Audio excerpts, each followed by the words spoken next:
This is Fam Electric Ghost, and we're live on the air with Silvina Lanusse for the first time. Welcome to the Fam Electric Ghost podcast. How you doing tonight? I am very good. Thank you. Thank you for having me. It's my pleasure to be here. Well, we started this podcast starting to creative people, so we always love it when we get artists on the show because that's kind of like where we started, and we still love to have these like live interviews with creative people, creative creators, and one of the things we ask everybody before we get to the heart of their story that we always ask every guest is what motivates you and why do you do what you do? Well, thank you. First of all, thank you for having me on your podcast. And I love the fact that I've been listening to some of your episodes, and you create this space where deep conversation happens. And this is wonderful. So thank you so much. Um, why I do what I do is because I cannot imagine myself not doing it, first of all.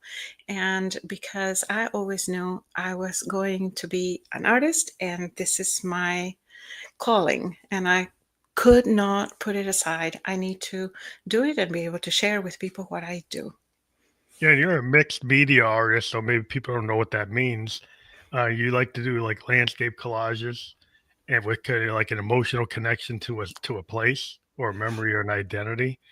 And so that I think that's really interesting. My daughter's an artist. She's a sequential Ah, graphic artist. So oh, I get that, everybody in my family is like my wife is like a writer. My daughter is like sequential graphic artist. I'm a musician podcaster.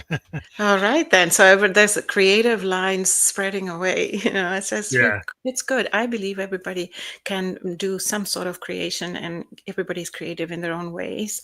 And my way is using landscapes as my language, and mixed media, especially because what it is, for those who don't know, is what the name calls is mixing media on a canvas or on a surface. And in my case, I mix acrylic paints, I mix printmaking, I mix inks, and all of that comes together into a collage.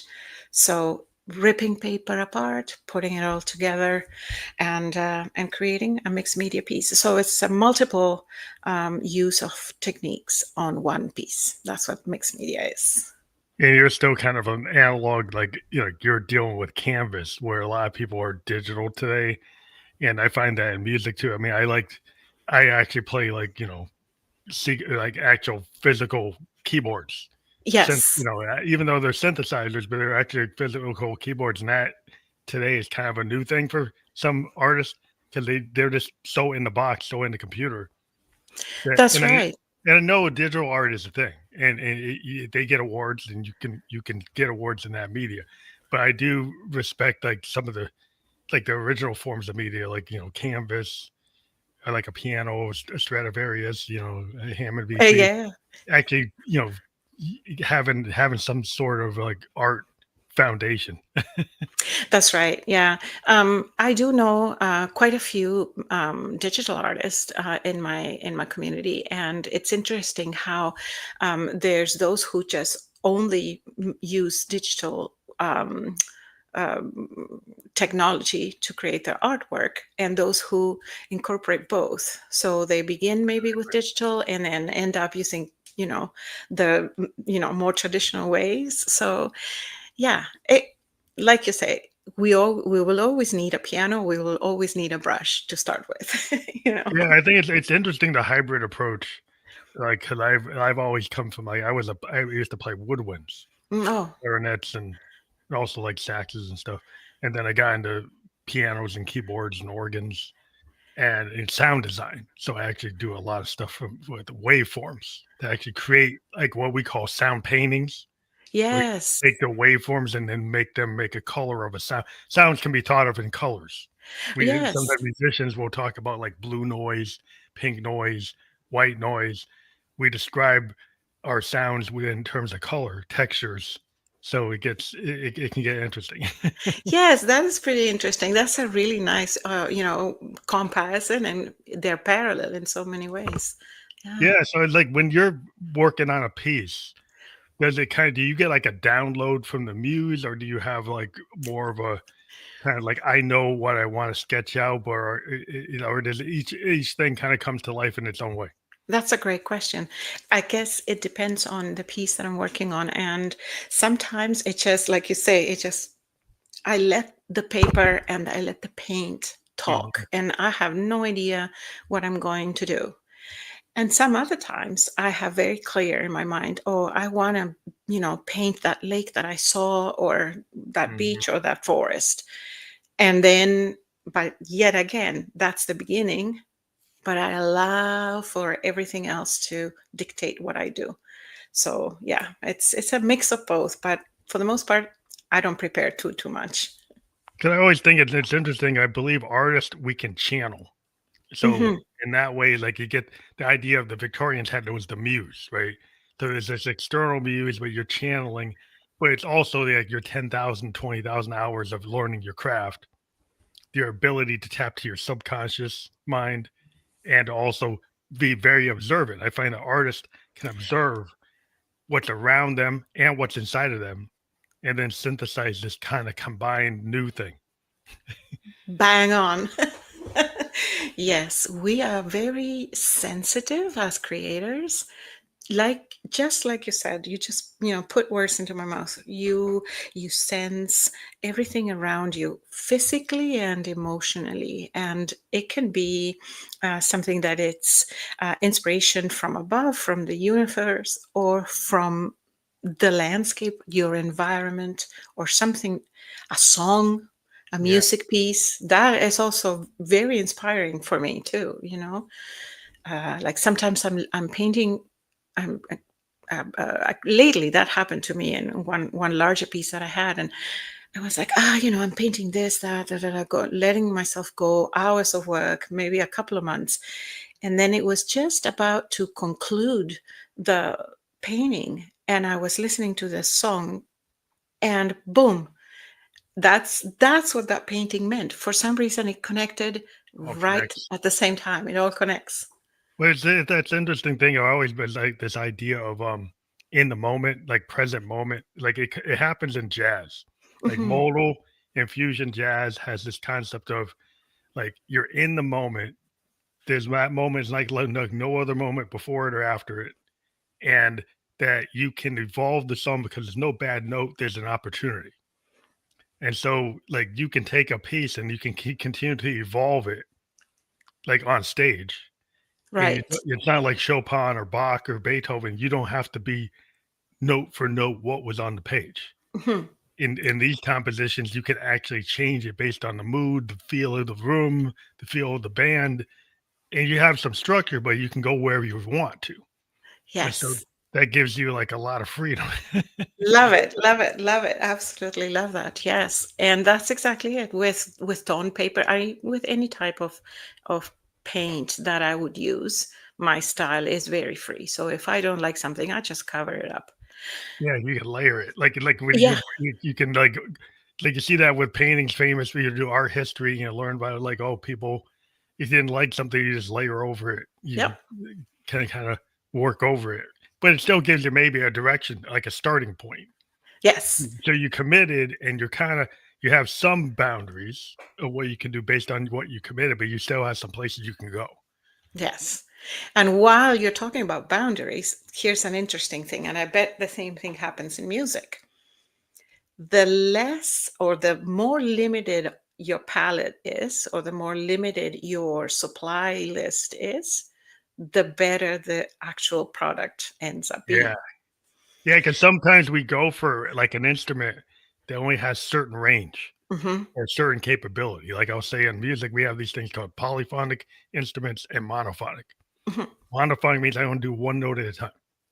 Polyphonic, I could do both hands. Okay. Yeah. And so sometimes if you have a monophonic instrument, you're very limited. You can't do chords.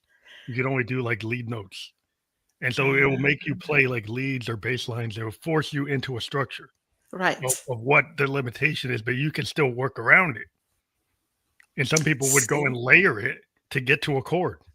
They go and play the three notes of a chord on top of each other, one at a time to build that chord up. So it would create a different kind of way interesting. it sounds. The limitation forces you to think in a different way. See, now I'm getting a music lesson. But I would think with the limitations of certain like medium, can Yeah. kind of force you to come up maybe with innovations or different ways of thinking, or it gives you the kind of the space or the parameters of what you're going to deal with. That's right. It's improvisation.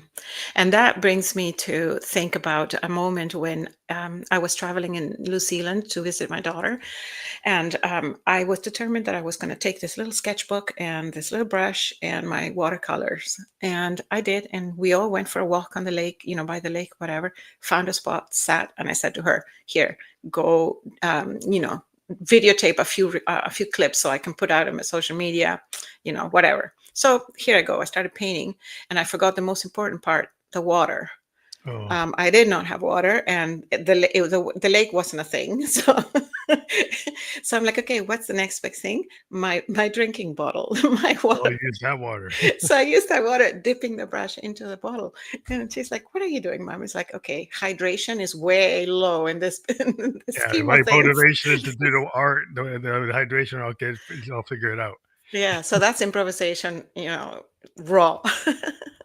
It's really interesting, like in terms of emotion. Because I always feel art can convey all kinds of emotions. It's like whatever emotion you're in at the time you're doing your art, you can, in music, we can be like, we can have melancholy, we can have happiness, something can be funky, exciting, kind of, exuberant or more intense. Like some like classical music is kind of like coming with these big movements and big waves and trying to be really impressive, kind of like just fill the room.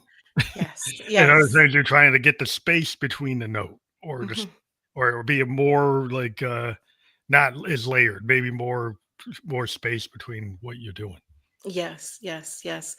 And art is similar. Well, music is an art form as well. Let's rephrase that. Painting, mixed media. It allows for that in the way I practice it, because I'm in my studio, I put the music on, and then I just forget. Oftentimes I'm listening to podcasts, and then that transforms the painting into a completely different thing, Yeah, because and it's to get interesting. input, and then your hands are like moving to Yeah. the input.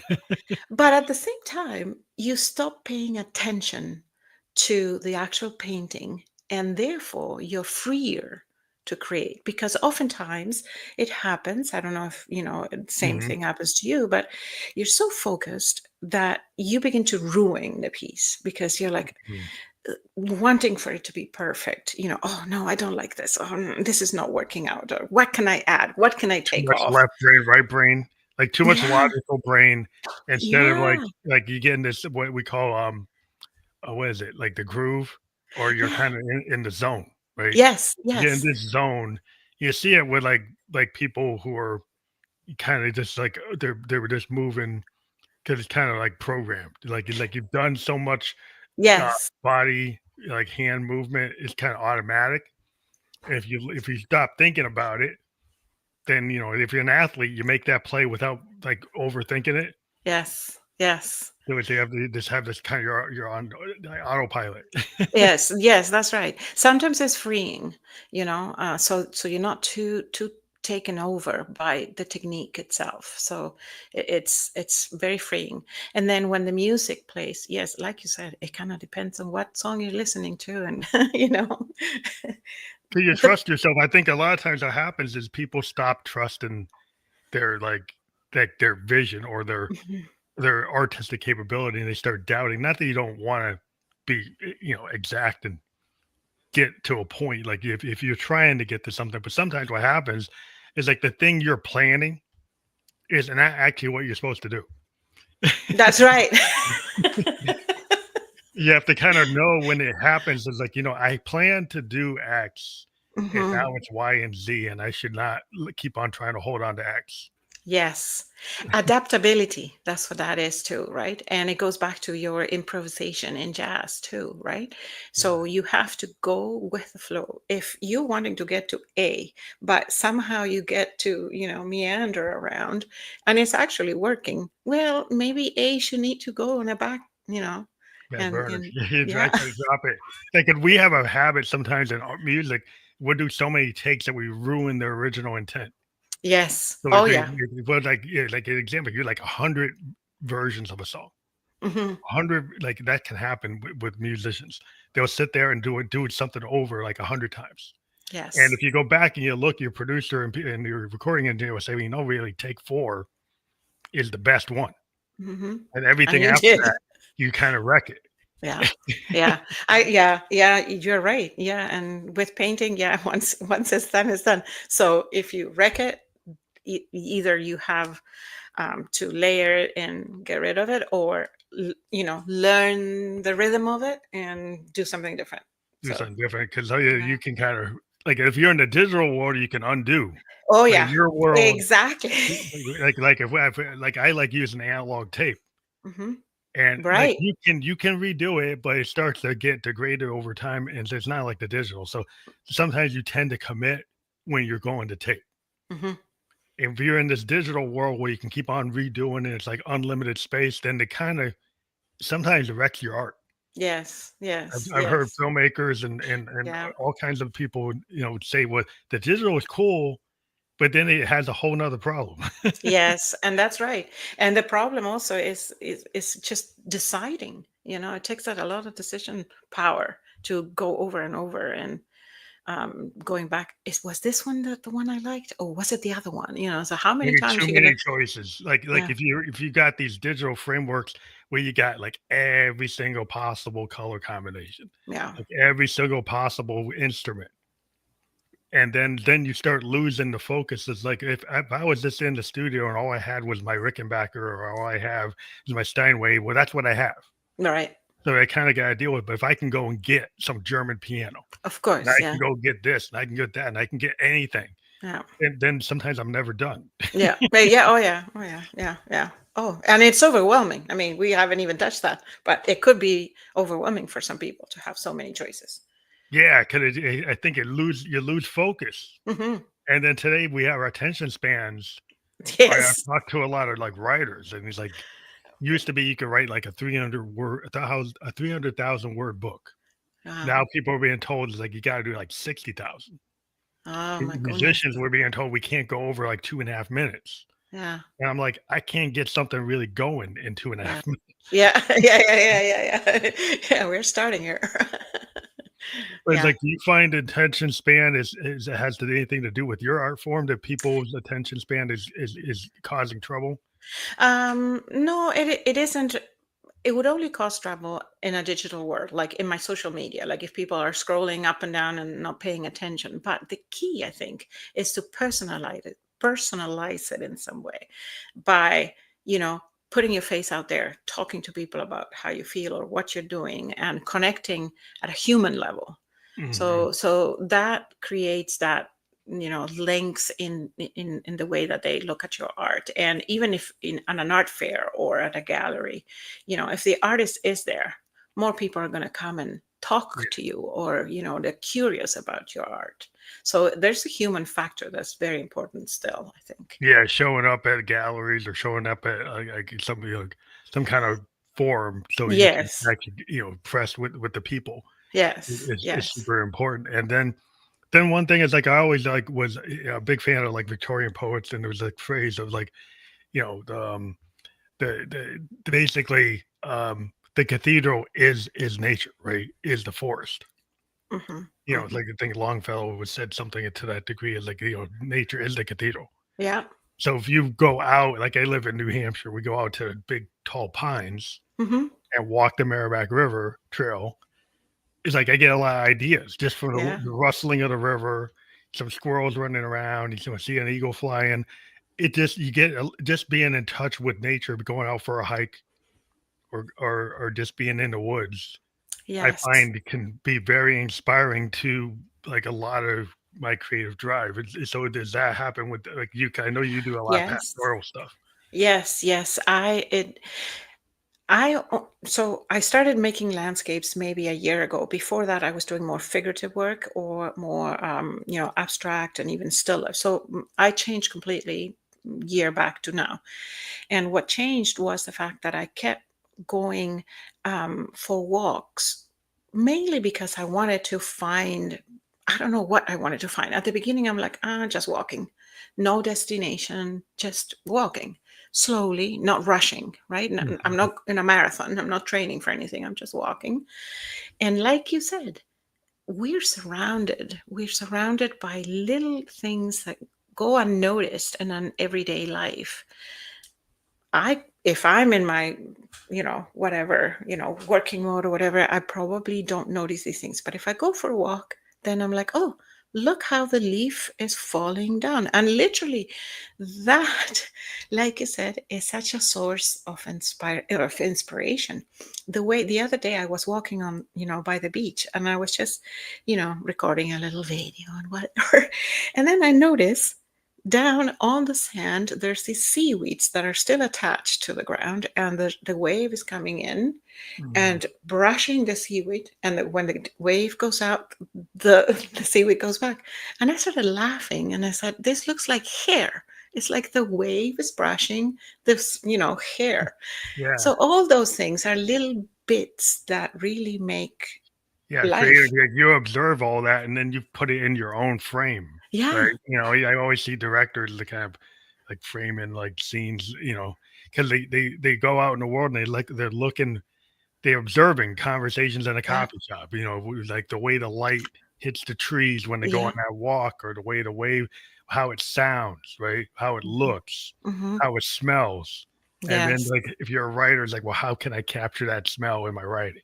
right. Like, how can I capture the way that light tripped away, in Yes. this angle, and the way the clouds look and the sunset or sun. Yeah. It's like that's all the things that artists kind of like, yeah, that Hmm. that's my stuff. That's the stuff. Yes, that's it. That's it. That's where we all get it. That's our trick. Yeah, and people are like, well, how do you create? Because you create because you're observant, Yeah. and then you have a skill set where you've gotten like your 10,000, 20,000 hours Yeah. in, Yeah. and you've learned how to actually mold your vision into something real. It's not just Yes. something that's in your head. You Right. can actually get it out into the world. Yes. And that's true. When we first learn art, that's what, our mentors and professors want us to do, is to interpret what we're looking at and look at the little details. I remember in particular this professor and mentor I had in university, and she was telling us, when you do a still life, you think that you're just going to put the apple, the bowl, the grapes and the flowers. But really what you're doing is you're making connections between the tip of the grape with the tip of the bowl with the chair that's in the background. So what you're really drawing is all these lines. And I thought that was fascinating because it opens up a complete different way of looking at things individually, and instead looking at the connections that they make. Oh And I yeah, guess in music is kind of the similar way, right? Because yeah. you were saying, you know, Well, you build like a lot of times you build up, right? So you have to build and layer the sound, hmm, and so you have foundational elements like your rhythm, right, and then your bass, and then your other treble instruments, and if you can focus, like a film director will go and have camera angles and lighting people focus on certain things, or like you take a scene and it's like, what's the frame? What am I going to focus on? right. In music, we can do that because we can change the volume, we can introduce a different instrument, we can change the dynamic so it's kind of maybe kind of going up or down or being staccato or what. We can change focus. We can make people focus on certain things, That's right. and and Exactly. and in the moments we keep on changing that focus, and that's how we tell the story by keep on through like a 3 minute 5 minute song. We change the focus like every single piece. It gets like every movement we can change the expectation and can build like a sound painting or a sound picture. Hmm. It's like a walk for for the audience, or for the person who's listening, or the person who's looking at the painting, is a walk through the notes or a walk through the colors, because you focus, maybe you have a focal point, but then that varies as you go through, or by the canvas, and you're like, oh, and then you look at that, and then especially with the mixed media I make, you see the whole picture from afar. And then as you start zooming in and coming And see closer, things. you're like, oh, but wait a minute, there's a book. sheet there, and there's some music notes over here, and there's whatever, right? So all these things pop up, and before you weren't looking at them. So it's like a walkthrough, come in, to my Yeah, it's like world type Easter thing. eggs. Like you can throw your Easter eggs in like a writer, kind of Hmm. as a foreshadowing of like things you didn't think were important, then suddenly it comes back up, and you're like, Yeah. so like when you start to sit in, you go to art gallery and you take the far off look, then you start coming in, you say, Yeah. oh, you start Yeah. seeing things, Yes. and if Yes. you're kind of taught art appreciation, then you might just look at it and walk to the next thing. But the person who appreciates the form, they'll go back and read like a book Mhm. multiple times trying to get to Yes. like the different layers Yes. rather than do that one pass. You do multiple passes to try to see. You're like, what is actually here? Yes, exactly. And that's why I always recommend people going, for example, one of the things, and I didn't pick on this until someone told me. Um, it's fun to go to a art gallery with an artist if you're not an artist, because that artist is going to show you or pinpoint things that otherwise you wouldn't notice or you wouldn't go looking in for. So it's actually kind of, you know, yeah, it's interesting. We all have our ways of looking or ignoring things. So Yeah, yeah. because everybody has a filter. Right? Yes. So when Yeah. you come in, like you have a filter, so your mind's going to try to filter it something that you can recognize, something that's familiar to you. Hmm. If you come from an art point of view with an artist there, Right. they're gonna give you the kinda like the roadmap, like a musician, like we talk if you just listen to something without headphones, Yes. and then Yes. you go back and listen to a piece, and then we like as musicians, we'll be like, listen to that. Let's isolate the bass. Let's Hmm. isolate the kick drum. Let's isolate the violins. Let's so we'll go and everybody else is just listening to the whole piece. Right. But Right. we're actually critiquing every little Hmm. element that's in there. But That's right. like a musician will do that. And a really heavy music fan might do it. But most people would just take the whole piece as it is. Yes, yes, that's right. And for example, relating to music, not necessarily to art, but as a creative, I have very different things that I like to be part of. And one of it was I for many, many, many years, up until only recently, I was always in a nice choir, big, big choir, and being part of a big thing has always been so emotional for me, just because Mhm. I'm, in my part, singing my Right, you're things. solitary. But then all of a sudden, when everybody's singing, you start, listening and hearing all the other voices and all the other, music and harmonies that people are playing. That's just so, so powerful. But for the moment, you're just doing your thing, right? Yeah, yeah, because you have to focus, like, if you're in an orchestra, which I've actually been in concert bands, and if you're in bands with multiple people, like, it is the whole, but Yeah. you're kind of narrowly focused to a certain degree, like, as you get better, like Yes.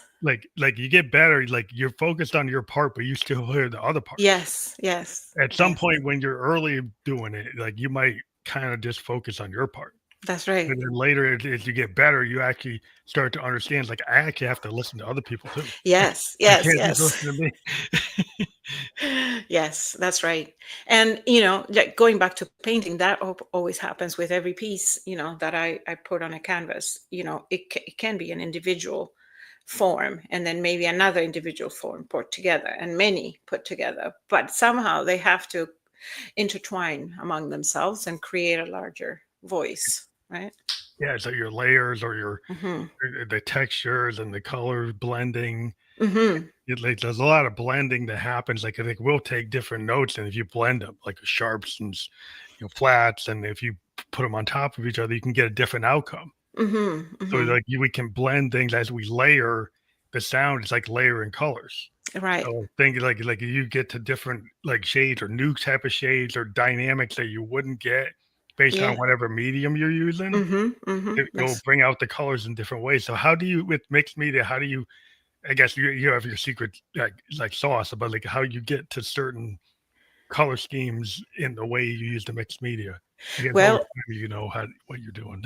That's a great question, and I love to answer because I usually have a stack of paper, mostly because it's collage, right? So I have a stack of paper that I've printed using another technique, like mono printing, and the paper will be in stacked by colors and color schemes, let's say. And so I decide, depending on what I'm doing, if it's something premeditated or just go with the flow, I will collect colors that sort of make sense to me to put together, and then start, creating and tearing paper apart. With regards to the paint that I put, then that comes second. It sort of Mhm. relates to it. Now, it's interesting because I know quite a few artists who will put a layer on the first or second layer of the painting, and that also unifies the whole thing. So your first layer is something, and then you start creating on top of it. So, and then even glaze it on top, and that unifies it even more. So But like a for me, foundation. Do you have mhm, like a foundation you start with and then other things? right. Right. So the color scheme is the colors I see in the moment that appeal to me and that can be combined together. And sometimes as I start, I'm like, oh, this other color could really look good against this. And that's my process basically. Yeah. So your paintings, do they have like a texture to them so they're not they feel kind of not like they're 3D, but because you're using the mixed media, they're not just like matte, right? Do they come out like matte? Yeah, no, they do have a texture because every time I put a paper, either if it's on top or near the edge, or it's going to have some sort of a relief. It's very, very, very soft, but yeah, you can touch it. And it's interesting that you mentioned the tactile portion of it, because I always think that people should be able to touch art. Yeah, yeah. And some paintings are like you can't touch that. Yeah, I know. So every It's time. like nobody gets to touch it because it's like it's too important to touch. You can't touch Wow. So when people come and see my art, and they, I can see that, like, hesitant, but, and I say, go ahead, you can touch. That's kind of cool because there are some like the classic, you can't touch a Picasso, you can't Yeah. touch Rembrandt, No. you can't Yeah. touch them. So Yeah. that's interesting, and because the participation, like in different art forms, like do you want the audience to actually be involved, or do you want them to just sit there? And that's a great question. And I love that for a couple of reasons. One reason is because my theory is that an artwork is not complete until someone looks at it, experience it, and maybe talks about it or comments about it, or is triggered to say something or hate it or something. So for me, the entire cycle starts with me, or even with nature, and then closes with someone's reaction to it. So yeah, I don't know what your initial question was, but Yeah, basically yeah, it makes it's like sense. yes, in I remember now, when, again, back to when I was in university many, many, many years ago, there was this one class in which we had to come up with an art form or an art piece or an installation or whatever, where people would participate in the art that Mhm. you're It's making. happening. Like I And have to, like, yeah, I think Andy Warhol used to do these things called happenings, yeah, and they were like mixed media because he'd have like art, he'd have actors, hmm, musicians, other artists, models, and they would all be in these big spaces. Like right. he had this place that he would just have like the Velvet Underground, Lou Reed and the Velvets were there, a bunch of models were there, a bunch of Yes. actors were there, other painters were there, poets were there, and it was just like this happening. And they did it in San Francisco with like Zappa, like a Yeah. Mother's Invention used to do stuff like that. They had these things where it's like mixed media of like musicians along with artists, along with other people, all in the same room. All in the same room, exactly. And and the audience. Then you have the Yeah. audience, the people who just walk by, and all of that forms an entire art piece. So that has always been my thing. So when people want to come and see my art and they say, "Can I touch?" or "Can you tell me?" or "Can you show me?" I'm like, "Yeah, absolutely." That, it's part of the whole chain of things, and it's amazing. It's just fantastic. Like, I When think it's really good for people to get connected. Because hmm the things sometimes, like, people are like, "Well, Shakespeare is yeah. beyond what I," it's like if you're a writer, you got this canon, right? You got Hemingway, you got Shakespeare, all these great writers. He said, "Well, how could I possibly be a writer? hmm I'm never gonna be Shakespeare. I'm never gonna be Hemingway. I'm never gonna." So then there's all these reasons why you can't do it. Yeah. But Yeah. if you get people to be more like, well, I can actually touch the art, or I can talk to the artist, then it Hmm. becomes a project. Maybe I have an interest. Maybe I would like to try even Right. to get into it and not feel like it's beyond me. Yes, exactly. And that is a good thing today. Some of the good things about social media and all those things, that yes, it has a lot of bad things, but there are a lot of good things and a lot of potential. Like this interview right now here, the fact that we are chatting as if we are, in the same room together. That's fantastic.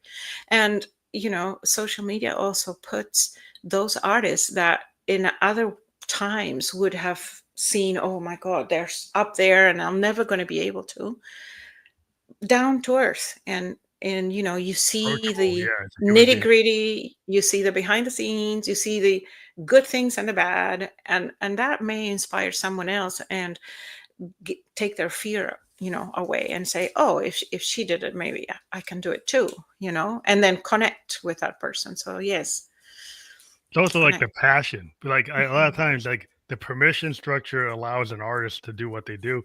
Is they get to this point where like I love art so much, I'm actually going to express myself in this form, and I'm not just going to copy. Like you get people who are just like, oh, I'll just clone Mhm. something, or I'll be like a studio musician. I won't write my own thing. I Right. won't create my own art. I'll just copy other art, or I'll just get into it and not be like a presenting artist. They'll just be behind the scenes, but they never really want to present. Mhm. And I think that once you start to see, it's like, hey, it's like this behind the music kind of interview. That artists are human beings, and Right. creative people are human, and art is like within everybody. And however you want to express yourself, it's okay Yes. to do Yes. that because it's a positive way to express your emotions. 'Cause so many people today, they have very negative ways of expressing emotions. And if you can take something in the art Yeah. and use art to express that emotion, it's a Yes. lot more Yes. constructive. Yes. It has helped me tremendously, especially, well, over time, but especially now that I feel sort of like I would say an empty nester type thing, because my daughter moved to New Zealand, as I may have mentioned before, Mm, and mhm. I was not prepared for that. I was not prepare for, oh my God, now she's so far away and in a different time zone altogether. It's like, let alone, trying to connect. So, um, having art as part of my lifestyle, as my passion, and, seeking inspiration in the outdoors and in my surroundings has given me that little thread from where to sort of, piece things together and make it feel more like I belong where I belong, and this is good, and I'm Mhm. doing great things in spite of the distance. Right. So it's helped me a lot to process things. And Well, that's otherwise why I would. art is very cathartic, and that's, you get like therapists that use that art therapy. I Hmm. think it's like if I talk to a lot of singer-songwriters, they say my piano is my therapist. Yes, yes, Like the music is the therapy. I mean, they still go to therapy, but yes, a yeah, lot of what it is like it allows me to express things that I probably shouldn't be keeping bottled up. yes, That allows me to work through this situation in a way that's like non-destructive yes, and kind of allows me to have this looking glass self. The Victorians had this idea. yes, But to look in the mirror, kind of self-examination, put it into art, put it into the poetry, put it into the play, put it hmm, into the book, and then that creates something that shows vulnerability, shows like some expressiveness, and you're not keeping it all in. And I think it's relatable because people want totally. authenticity, Yes, and yes. artists tend to do things that like drive. Oh, that's very authentic. That's very vulnerable. How could they do that? Maybe I could do that. Hmm. Hmm. Yes, vulnerability and humility and raw, being raw. Just okay. This is who I am. This is what you get. This is it, right? And that's okay because a lot of people like society has a lot of mores and social structures that Yeah. maybe tend to not want that. They want to put you in a box, Hmm. Hmm. and then you're in a box and you're not happy. And Yes. people when they look at art, whatever the art is, it tends to bring. I was like, hey, to me, it's like art is why I get up in the morning Mm-hmm. because of Mm-hmm. the art. Like I have a job and I Yes. do that so I can pay the bills. Yes, exactly. And I have some passion about some of the stuff I do, but like a lot of it, what is very passionate to me is art. Yes. The Yes. art makes me want to like keeps me excited Hmm. because there's all every time if you're really into the arts and you like all kinds of forms, there's always something going on. Always. Even though there's all this other stuff outside and politics and all these other things Hmm. Hmm. in the arts, there's always something to look forward to me. Yes, And and to so that me. that gives me a lot of like Hmm. hope for the future because I'm like, yeah, even though he has all these things, there's Yes. always some artists I find that I never saw before, and they're Yeah. doing something super interesting. I'm like, yeah, that's it. Yes, exactly. And there's always something new to learn, even like something that you didn't even think that you had to learn or that you needed. And maybe you don't need it, but somehow it's, it enriches your life to, to learn about something new, to see something new, to talk about something new, to listen, something new. Yeah, because It's important. there's all these techniques like in music. There's always somebody's like a phenom. Yeah. There's always somebody's coming at a different angle, trying something different, Hmm. and you're like, wow, I Hmm. never thought about it that way. And then Yes. it makes you like say, well, what if I happen to incorporate this? Not Yes. that I'm gonna do exactly what they're doing, but I'm gonna look at it through my lens and my filter and like, hey, this gives me a different way to see Yes. the world and to see my art, so I could try it. That's right. And that's where, like, I think a lot of times like there's safety in being, doing the same thing that works. Mhm, We live in an mhm, algorithmic world that likes doing the safe thing. mhm. But I think artists, we like to kind of go on the outer edges and kind of push. Yeah, absolutely. Yes, like try something new. Why not? We are the outside of box thinkers. Yeah. And yes, every time, my entire life, as a little kid even, if I was given an assignment, I was never going to do it the way they did it. The way they That wanted was it. just a thing. That was That's the just a thing thing. with me, and it's always been, you know. But that's what they want. I mean, they say they don't, it's really interesting because I work in software design Uh-huh. in my day job, and people say they want out of the box thinking, then they put you in a cube. Well, wait a minute. It's like, how does that work? Then they started letting people like, hey, you can actually live in the Bahamas, or you can live somewhere Mhm, else. mhm, And as mhm. long as you get the work done, Yeah, you can get it done. Then they start realizing like sometimes the neurodivergent people or people who are outside the bell curve are actually the people that don't want to be in the cube. right. Yeah. And they actually give you really good ideas. So it's like Mhm. just because you can't micromanage them doesn't mean it's not a good idea. They're not coming up with good Ex ideas. Yes, absolutely. I couldn't agree with you more. Yeah, yeah. We're all in these cubes, and we need to just get out, Yeah. ensure that we have time to play. And playtime is fundamental for creativity, I think, Well, yeah, you and the know. downtime that an artist has, like, I think people are like, "Well, what are you doing? You're not being productive." It's like, artists are, like, productive I'm when thinking. I'm when thinking. when you're like, we're taking that walk in the woods, it's like, "Why aren't you writing? Why aren't you painting?" Mhm. Because Yeah, I remember, like, there's a famous thing where, like, Andy Warhol was telling Lou Reed, like, "How many songs you write today?" And he said, like, "Well, like, 1." He said, "You should've wrote 10." And I was like he's like, "No, Andy." It's like, "It doesn't work that way." It's like Mhm, it's like mhm. sometimes it's like I gotta go out to the coffee shop, I gotta walk down the street in Yeah, Brooklyn, and maybe I pick up a story and that makes me do it. Like, and you say, "Well, yeah. what are you doing for those 5 hours?" I was out in the world getting my information. Yes, yes, and that's important. That is key. You have to go out there. If you stay in your studio and that's all you do, and your walls, that's it. No, it's eventually going to die. Eventually, you're going to get stagnant. I think, like you said, you need to go out and, in my case, just go out and observe, go out and connect with that rock, connect with that, wave. Yeah. So, like, like, the unexpected thing is, like, that's why I have, like, a bedroom studio, Hmm. or can I have, like, my little recording devices. If I go on a walk, like, I can actually just, like, voice memo something, like, Yeah. some and you never know what something's gonna happen. Hmm. So, like, some artists would keep their studio, like, away from them. Like, Oh. they have to physically go somewhere Mhm. to get to it. And now, ever since COVID, a lot of people have like Mhm. home studios, Yeah. and they found is like it's actually cool because like you never a lot of times there were ideas that you had and you didn't really put them down.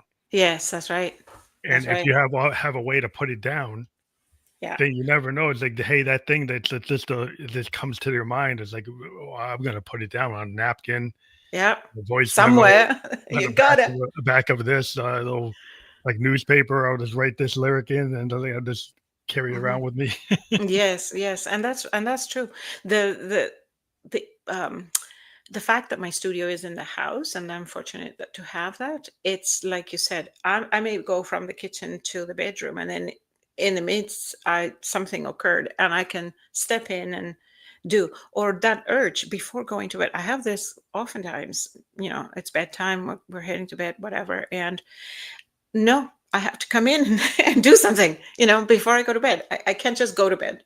I have to go and create something. And if I had to drive to go do that, it would never get done in my Yeah, I case. think Mhm. sometimes artists like they purposely gave themselves all these distractions. Uh-huh. I understand like if you're being like a Jack Kerouac, Yeah. you're on the road, so that's but then if you're on the road and then you don't do any work for like 3 years, Yeah. the, Yeah. like a novelist and say, well, hey, well, that was the work. It's like, Yes. okay, fine, I understand that. But Yes. sometimes it's like you actually don't do the work. Yes. Yes. Yes. So sometimes you get carried away with just all the things that's happening around you. But yeah, it's important. It's an important piece. So in terms of like terrain and maps, and how does that work within like the paradigm of what you do? Okay, because they are part of my collections in the Mhm. sense that as much as I like observing things and taking notes or mental pictures of or actual digital pictures of what I'm seeing, I also love the texture of things and maps and books and book pages and letters. All those have a tactile feature that I absolutely love, and I like incorporating those. Mhm. Nowadays we have Google Maps, so there's nothing tactile in Google Yeah, Maps. yeah. Right? Get me Yes, there. you can Just get me there swipe. so I don't have to try to I become a child of the '70s. I remember my pop, driving to West Virginia Yeah. from Massachusetts, and we, like, stop at the rest stop and looking at the maps and, "What did we do wrong?" Well, exactly.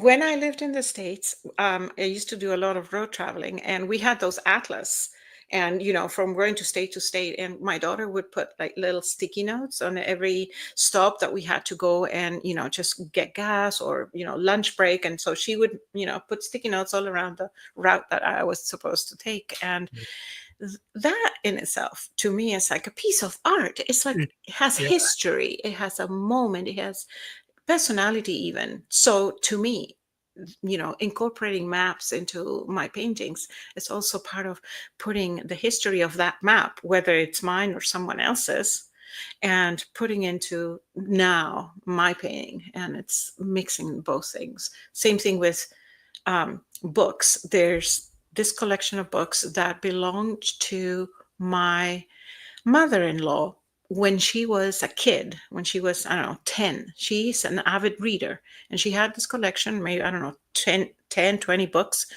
and my daughter inherited them. We read them.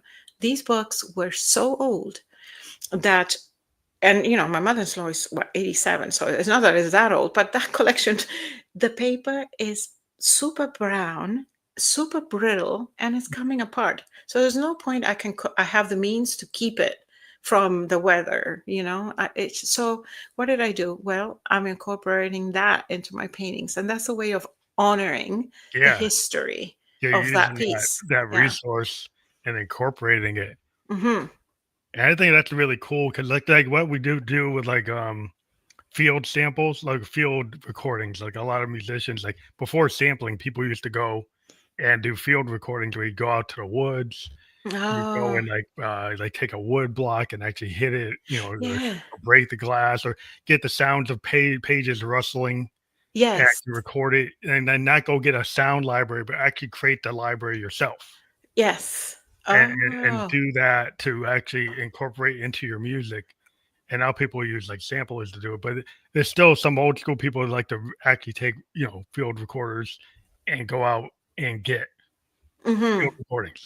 Yes, yes, yes, yes, it's, absolutely. it's like a Yes. raw resource that you can use. Hmm. Hmm. And it has its own personality, just, and it's different than the one that it's used by everybody, because that's the one that you picked when you went on your field discovery, right? So Yeah, it's just it's not, part of it's not like the more. 100%.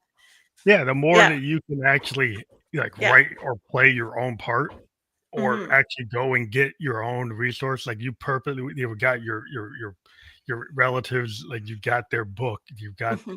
that resource. That's something only you would have. Absolutely. And Yes, so that yes, the yes. closer you can get it to be that secret sauce, which is your individual story Hmm. and That's all the right. things that make up your story, nobody else has that. Right. So when you use something like that, then you have something that's very unique, and that to me that becomes valuable because it's not cookie cutter. Right. It's not that with the thing that everybody has. Like in music, we got people with like the same sound sample, the same Hmm. drum beat, the same that everybody's trying to use something that, oh, this made a lot of money. Right. This got a lot Yeah. of play. So we should use this. And it's like, Yeah. why not go and try to find something else? Yes. Well, And that's that, scary. If I see them, yes. I don't know what Yes. to do. Yes. It is scary, but it is also something, you know, that it's difficult because you want to make it out there. So you're so tempted. It's like, oh, that made money. So maybe I should do that and forget about what I'm doing. As an artist, it's the same thing. I see someone else locally, you know, be very successful at doing what they're doing. And I said, oh, maybe I should just completely switch. I should just do flowers. And, but wait a minute. That's her gig. She's doing great. Amazing. Good job. Carry on. You know, Until flowers speak to you in the way that yes. you want to do it, Yes, then you exactly. should do it. It's like the trick is like a lot of times like yeah, I people want to perfect. Mhm. And I've always been looking I got like Miles Davis, like he was a bebop king and then he switched to fusion. Okay. And then he switched like world music. He kept on switching to different Mhm. things. And then people would say, well, the real talent he had was bebop, and that was the canon. When he went Uh, to fusion, then they didn't like it. He went yeah. to world music, they didn't like it. He went to like more modern synth pop Mm, new wave, but they didn't like it. But it's like artists are gonna go with something that they actually speaks to them. yeah. Like if it speaks to you, then you're gonna go in that direction. But sometimes your fan base Yeah. will only like one thing. Yes. And Yes. if they only like, oh, they're your flowers, or they only like your landscapes, or they only like a certain type of thing, well, maybe that's where they are, but that's not Yeah. where I am. That's right. That's right. And it's totally, valid. People are gonna like different things. And as an artist and as a creator, you're gonna feel the need to do something that is good for you in many ways. If it speaks to you, then that's what you need to do. And forget about it. Some people may like it and some people may not. But Yeah, in the because in the it's long such a big run, world. I yeah. mean, it's such a big world, Mhm. and of course, like this, everybody's gonna take what they get from something. Like a lot of times, as an artist, like once you put something in the world, how people interpret it is Mhm. that's like a song. Like songwriters put it out. I had a vision for that song, but Mhm. you listen to your listeners, and they how they how they view that song is not what I wrote. But Yes. they kind of own it now because that's Mhm. how they hear it. So I'm Yes. like, I can't get into. I'm not going to get in a fight with a fan saying, "Well, that's not what it's really about," No. No, because not at all. that's how you read it. And that's right. And that's exactly, same thing with my paintings. It may mean something to me while I was creating, the reason why I was creating it, how it ended, whatever. But whoever comes and sees it, maybe, and it is, say, a specific landscape that I'm inspired by. But you come and see it, and you're like, it reminds you of something in your life, something that Mhm. you experience, or makes you think of something. And it may be complete opposites, but it's okay. And that's the beauty of, that what closes the cycle. It's like, okay, this is what I created, but someone else comes and oh, they see something completely different. Matter of fact, this happened to me a couple of weeks ago when I was an art fair, and here comes this lady, um, you know, into my booth, and she's like, "Oh, wow, is this a kayak?" She's pointing to one of my paintings. And I'm starting to think, it's like, where do you see a kayak? Like, I've never intended to paint Yeah, or, yeah. have anything like a kayak in there. And we both started laughing. And she's like, well, I love my kayak, she says, and I see a kayak right here. Don't you see it? And so she's pointing to this little piece of paper. And that's fine. She bought the painting. That's how she saw it. I mean, That's how she saw it. It's her kayak. Let her take the painting. And she did. yeah, but that's always some artists are. It's interesting. I've had some songwriters. They get frustrated when people don't actually pick up what they were trying to put out. Hmm. And I was like, well, you can't really control that. No. Like if that's your story and that's fine. That's Yeah. how you wrote it. That's how Mhm. you created that piece. Yes. But like, once the world has it, you have to deal with it. Yeah. It's out there. It's just interesting in this world that's cool that you found a way to connect with people because like being an artist sometimes is a very solitary thing. Like in a Hmm. moment of creation, a lot of us are like you by ourselves with a small group of people. Yes. And Yes. then we go out in the world and we get into this bigger group. And is that sometimes overwhelming? Some artists have a problem where they don't like interaction Yeah. as much because they're so insular. Yeah. Well, it's an interesting thing to think about because as much as you can think that I like talking to people, is I like talking to people about my art. Yeah. And that's where that ends. Or Yeah. about some art, or about some other artist, or about something creative. But all other subjects around it, I'm like, maybe it's too much for me, and I retreat. So, I'm an introvert when it comes to other things than art or being creative, and but to the point, it's important to communicate, and it's important to talk to people about art, about your art practice, about your art struggles, about with other artists that are going through the same thing. That is important. And it always makes me think about, in the times when, Van Gogh and Matisse and Gauguin, all these people, they all had, uh, you know, a community, or they all at some point gathered and Mhm. talked about politics and Yeah. about things, philosophy, about, tendencies, and it criticized each other. The group of seven here, same thing. Yeah. And that is key. We don't have that unless you go looking Yeah. for other nucleus of creatives that are talking about something that triggers your brain. I mean, that's what we're lacking. So it is important to find groups of other people who do things, or people who think differently but are, very creative in a different way. So it's important to talk to other Yeah. creatives. That's why I kinda created a podcast back in 2016. I said, "It'd be good to have an open forum Yeah. for all types of creators, no matter what the art form, to have Hmm. these kinda long form discussions Hmm. about the nature of creativity." Yes. And it's helped me as an artist because Yes. then every day I'm talking to over, like, like 1,200 people I've talked to, Wow. and it's just, being able to get although it's like a master class Hmm. in the concept of like what is it to be an artist. Right. And if you actually talk to artists, then you start to learn Hmm. with each interview. Oh, that's how they see being an artist. So then it really, I think Yeah. it goes to both ways. It's Yeah. cool to have that conversation. Yes. Yes. Absolutely. It triggers thought. It triggers, um, you know, feelings. Reactions, and creativity. Ultimately, all those things put together. Right. So, yeah. That's what we like to do here, and we always end up hitting a hour mark faster than we ever think. And like it always flies by. I remember somebody asked me, "He's like, I told him it goes an hour. He's like, oh, I don't know if I can fill an hour. And then they went like an hour and 10 minutes. Well, you are an amazing host. That's what makes it, easy to walk through the whole hour. It's just, you are very relaxed. It's very, like I said before, it's very, like conversational. You're in my living room and we're just chatting, you know. Well, So I'm glad that you like the forum that we're in. We would just live on LinkedIn, YouTube, and Kick. We're going to be on all the other platforms where you can listen to or watch a podcast.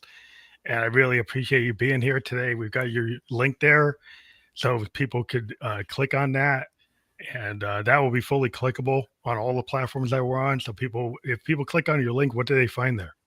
they will find all my behind the scenes and all my beautiful paintings and all my videos. You'll find me. Oh, great. Yeah, we do encourage people to click the links on every episode when we're talking to the creators on the show, because it will help support what they're doing, and you'll find out more than what you learned here. And I want to thank you again for being on the show. Thank you so much for having me. It's been a pleasure. Thank you.